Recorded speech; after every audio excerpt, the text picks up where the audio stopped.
Welcome to Experfi's Machine Learning for Industrial Internet of Things Applications self-paced class.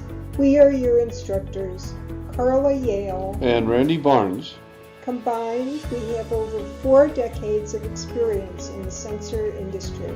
In spite of having decades of combined sensor experience, in this class, we are going to provide the best practices for machine learning.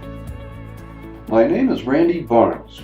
My background is in physics and hydrodynamics with 30 plus years in sensor application, design, and wireless communication.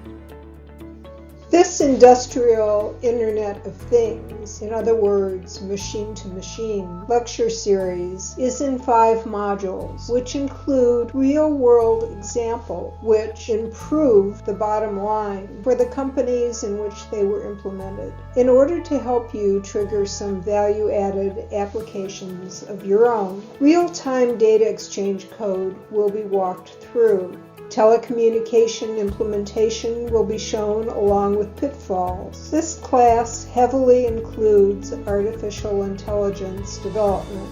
The steps to successfully deploying are emphasized. Although this class is for implementers, executives may want to take this course at the survey level to obtain an understanding of what is involved